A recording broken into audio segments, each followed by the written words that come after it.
All right, let's get it. You know what they say, a gatekeeper's work is never done.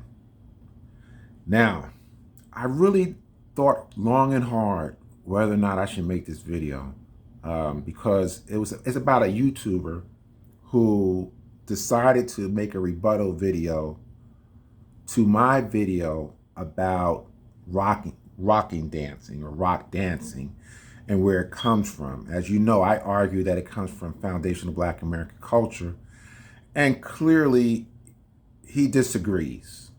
So he made a video, and I thought long and hard whether or not I should respond to it or just let it go.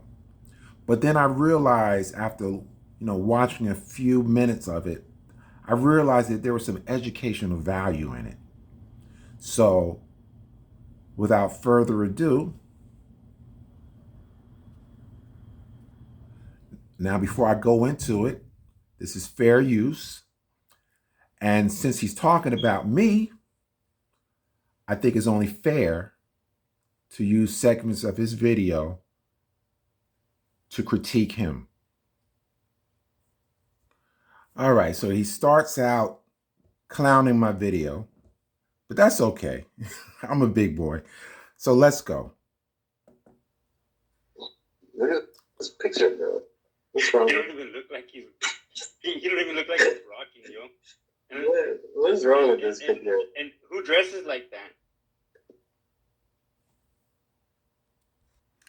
All right, they go on for a few minutes, clowning my video, talking about my thumbnail, but that's all cool. Okay, so let's get into some of the opening conversations that the brother on the top, his name is Wreaking Havoc.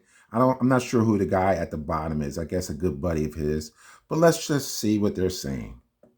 They called America, man. They named it America. We don't even know the real name of this land. Right. So, foundational Black Americans, it's like an association. I don't know too much about it, but I just know that it's kind of like, it reminds me of like a hip hop race cult. Yeah, sounds like it. You know, it's like these guys only see the world through the lens of race.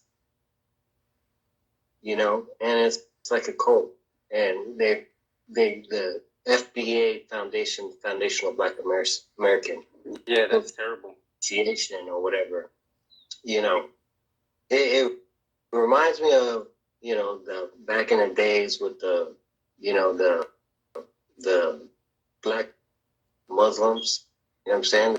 The Nation of Islam and the 5%ers, and how they have like a doctrine. They're like indoctrinated with race. Mm-hmm. That's almost like the FBA is trying to do. It seems to me they don't care about hip hop culture. You know what I'm saying? They don't care about culture. All they care about is race. Mm-hmm. You know what I'm saying? They just care that blacks created it, and that's it. That's all they care about.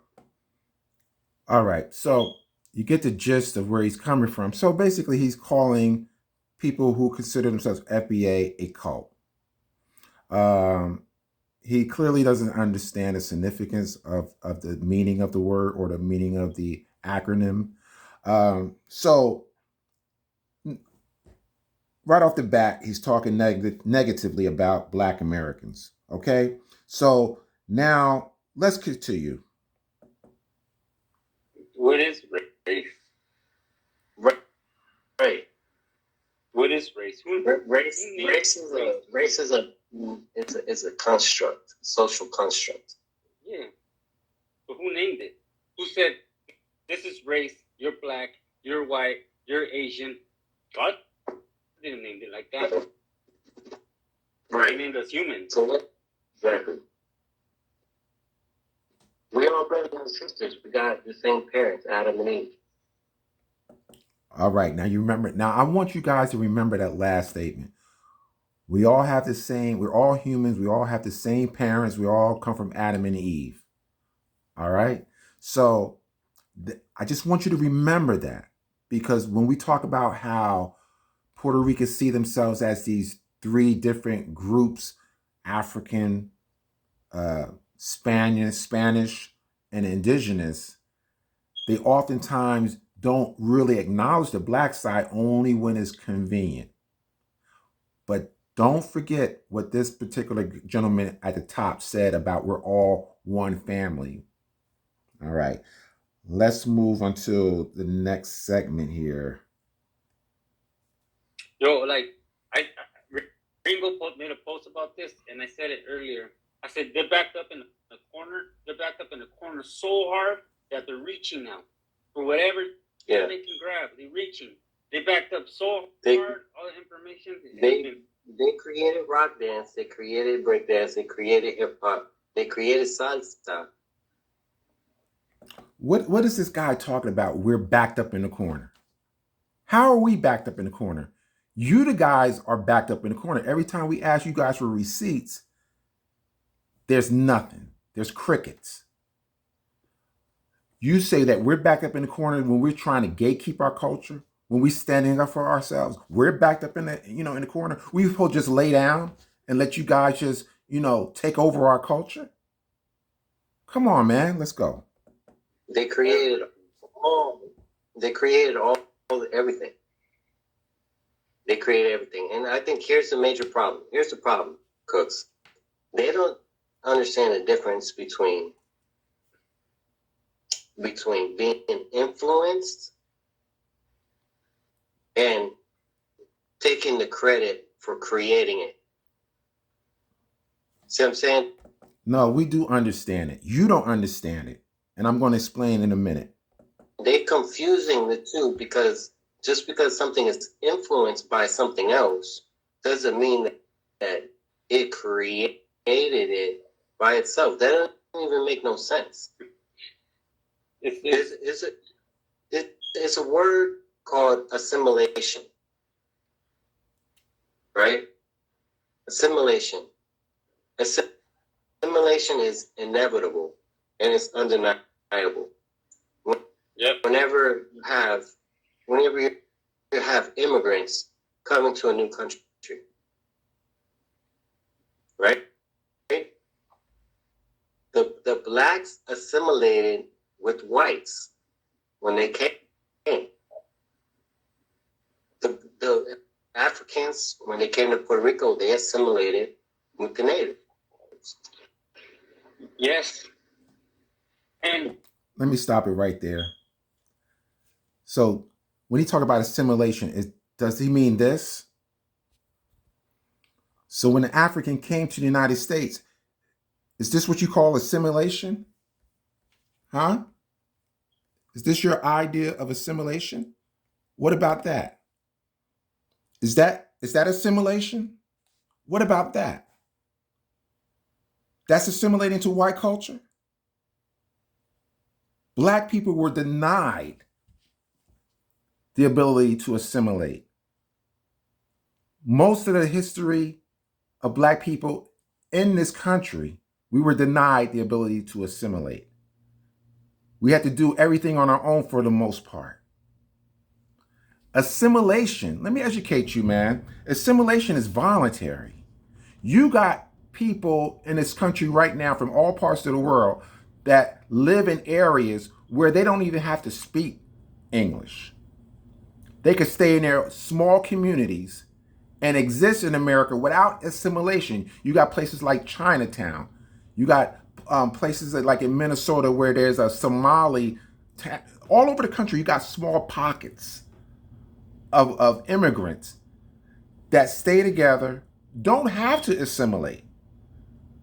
So Black people, historically, were only given the ability to assimilate probably in the last 40 to 50 years.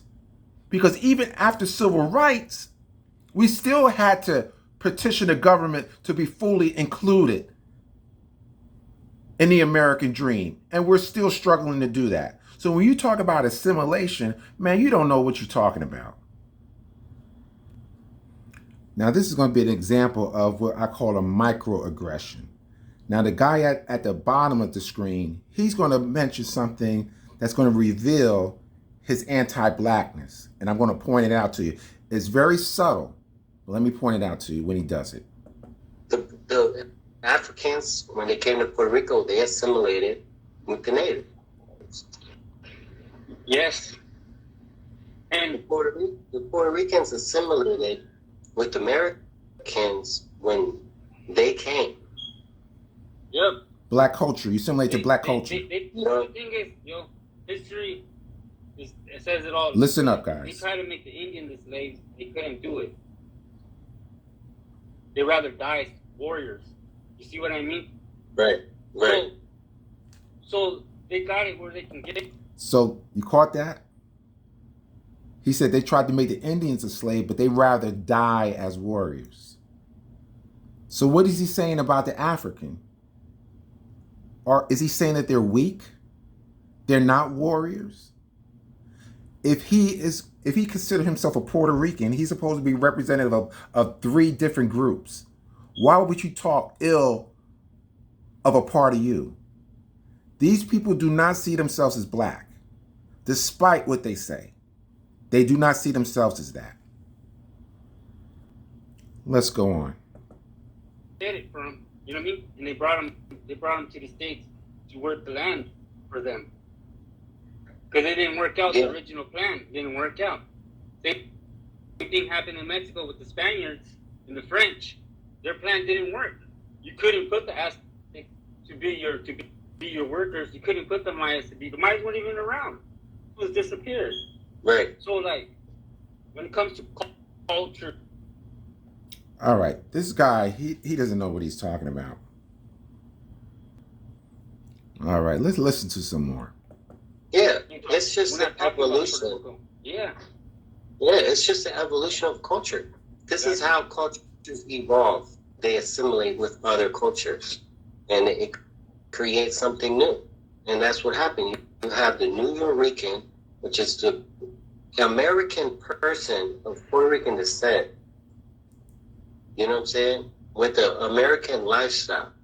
Exactly. Of course, they're going to incorporate other cultures because that's their life. That's their experience. That was their experience.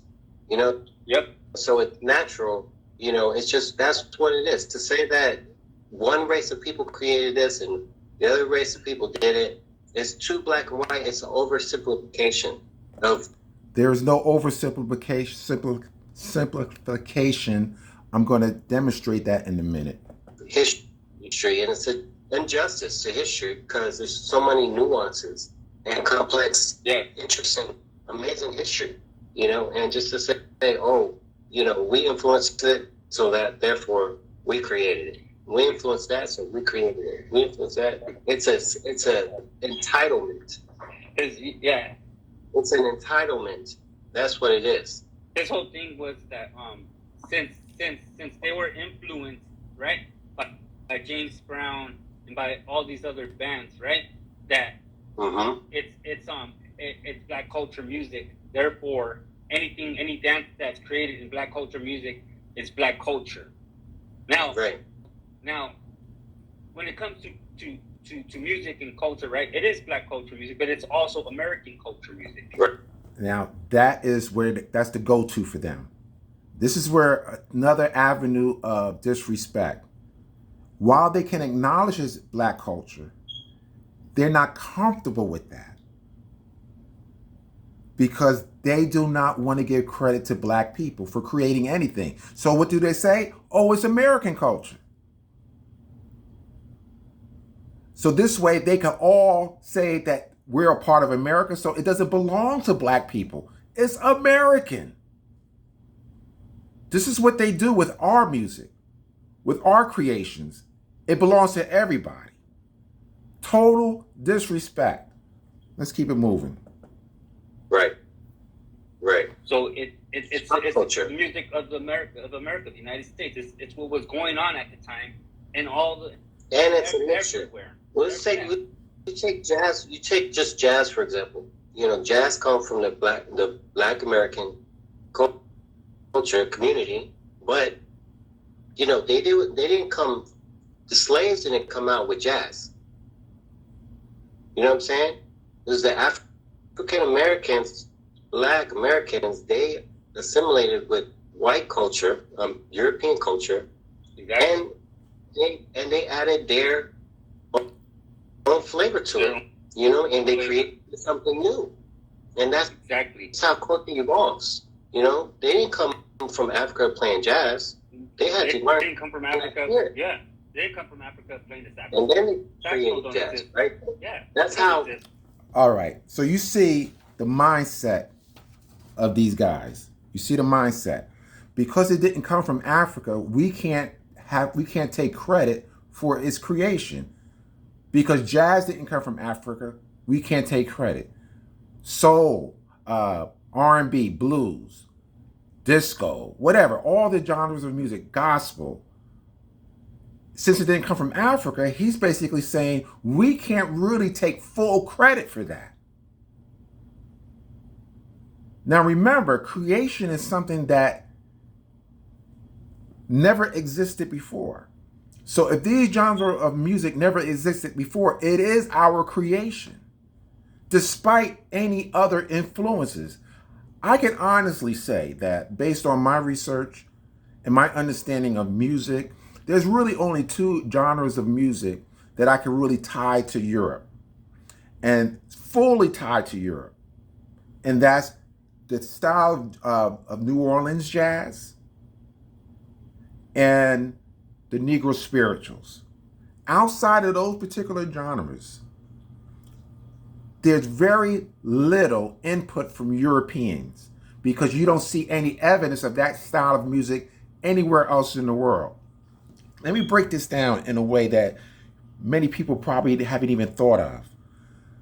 Think about the way African Americans sing. There is no place on the planet that you will find people that sing like us. You have non-Black people that will go online, take online courses, seek out vocal coaches in order to learn how to sing like Black Americans. The biggest compliment you can give a singer, a non-Black singer, is to say, you sound like a Black singer. You have soul. That's the biggest compliment because we are the envy of the world. Where did that ability to sing like that come from? You can't trace that to no other culture in the world because it comes within our people. That talent, that ability comes within our people, not outside of our people. Because if that were true, you could point to it. But you can't point to it because it doesn't exist. So that proves that we don't need other people, other influences to help us create. 99% of the genres that we created were done inside the culture of Black people. Remember, Black people had to create their own culture. They were whittled down to almost nothing and they had to build their own culture. And as building that culture, they learned to be more creative. There's something special about us, and this is why we're the envy of the world. And why not people want to tether themselves to our culture, tether themselves to our accomplishments, because they recognize greatness when they see it. Man, I'm going to be honest, I couldn't even get through the whole video because almost every few minutes, I had to stop the video and like, what are they talking about? Here's an example of what I'm talking about. They're critiquing my video. Let's play. And like how music was played at the time. You know what I mean? Let's keep watching it. Let's keep checking this out. We only got we're only 40 seconds in. Now, I find it ironic that he would say that because for the longest period of time, he would say people like Sasa and Trixie are not B-boys. Matter of fact, he would even go as far as to say they're not even the precursor. But because he found out, erroneously, I might add, that these Puerto Rican rockers were doing their thing in '69, he decided to call them the precursors. Ironically, they don't go to the floor. But if you know anything about Cologne, he talks about b-boy culture or b-boying, he talks about floor work, staying on the floor, going to the floor. Now, I find it ironic when we talk about the brothers who were going to the floor in the 30s and 40s and 60s, he won't give credit to those guys. And it's obvious to why. They're black. Oh my God. There's black Puerto Ricans. There's black Mexicans. There's black Latinos. What problem is what he said? These guys are idiots. Keep it going.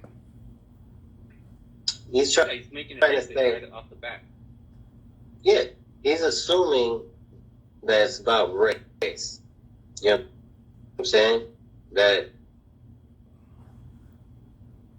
because we don't include, you know, jazz tap dancers from the 40s and 30s. We don't include them as b-boys, right? Because they're black. Well, but Doug and them are not tap dancers. If he had No, a history, he would he's talk talking about about the tap. Sammy. Yeah, you don't know. He's talking about from the 30s. See, let me stop it. See, you guys who follow me, you know what I'm talking about. I'm talking about the precursors. When I'm talking about the brothers from the 30s and 40s, you know, doing floor work, my whole contention was that they should be considered the precursors. Cologne has been on record saying that those guys aren't even the precursors. But he's saying that the Puerto Rican rockers are considered the precursors to breakdancing. So it's clear that it's about race. These guys don't understand the context of from where I'm coming from. They make a rebuttal video, not even understanding where I'm coming from. They probably haven't even watched many of my videos. I've been consistent from day one in what I've been talking about. All right, let me end this video. Yeah, I opened up my video, if you remember, with talking about revisionist history. And this particular article kind of ties to the video I did about track 2. But it also ties to the video represented today with this guy named Wreaking Havoc, where they're trying to rewrite the history or try to limit the effectiveness of black creativity. All right. So now this is a article. I guess the website is called Streetopia, and the name of the article is Back to the Roots of Hip Hop by Luciana Mazza. Now, what's interesting about this article, if you guys remember the Freshest Kids, it seems like all she did was watch that video and pretty much paraphrase many of the talking points. And it's clear that the reference to Afro-American in terms of Kool Herc bringing everything from underground into the streets, that has been altered.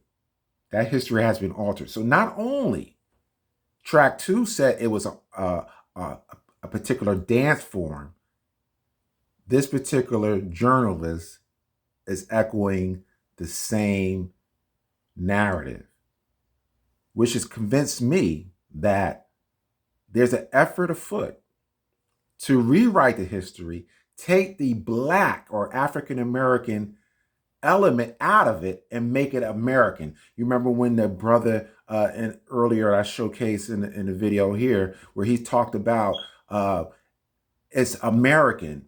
Yes, it's Black American music, but it's American. This is what they do. They try to expand what we done, what we created, and make it American. So let's get into this article. And I'm not going to read the whole article. I just picked out a couple of particular paragraphs to show you that she just basically paraphrased what was in The Freshest Kids. And so let's get it. So those of you that are familiar with the particular documentary recognize these words. They're not quotes, but they're basically paraphrasing what was in the particular documentary. So let me read it. So what was done in the beginning was taken out of the Bronx when the Zulu Kings appeared, which made a combination of sweeps and Russian steps that the person folded his arms and kicked forward. They were very good basics. A b-boy who remembered what was done in the past, called by some old school as Frosty Freeze. You remember that? If I'm not mistaken, it was Mr. Wiggles making reference to Frosty Freeze. Footwork that did not seem complete being associated at the beginning. Popmaster Fables commented he was in a style that almost I never seen anyone doing. In the Zulu Kings, Beaver was the biggest name in b-boying, without a doubt. For a while, no one was better than Beaver until Spy arrived and beat him. Now you remember that in The Freshest Kids? All right, so let's move on to the next one. Okay, let's go here. Okay, they invented many steps that can be still be seen today. Breakdance was considered an underground. Here we go. Listen. Breakdance. I'm at the fourth line down. Breakdance was considered as an underground form of art. You remember track 2 said it was an art form? That wasn't said in the original documentary. Let's read that again. Breakdance was considered as an underground form of art or art form until Hurt bought everything outside, everything underground, everything that happened in the alleys, inside the houses were taken to the street. And then it started to spread all over the world. And it was no longer just an what? American thing. What happened to Afro-American thing? You see that word is absent. This is what they do. Rewriting history. So if I'm guessing, track 2 got with this journalist and say, you got to rewrite the history. We can't let this be a black thing. I don't know how many articles are out there like that, but I would guess there's probably numerous. So all we have to do is stay vigilant, stay on our grind, make sure that we continue to gatekeep our culture, because this is how the history is rewritten. 10 years from now, there may not be any reference to the fact that this is started by African Americans. So we got to do everything we can today to stop it. All right. So that's it, man. Like I said, I really didn't want to do this video, but I felt it had some educational value. So if you like, what you heard, and, give me a thumbs up, share a video if you think it could help other people. If you haven't subscribed, please do. Okay. I appreciate everyone. Take care.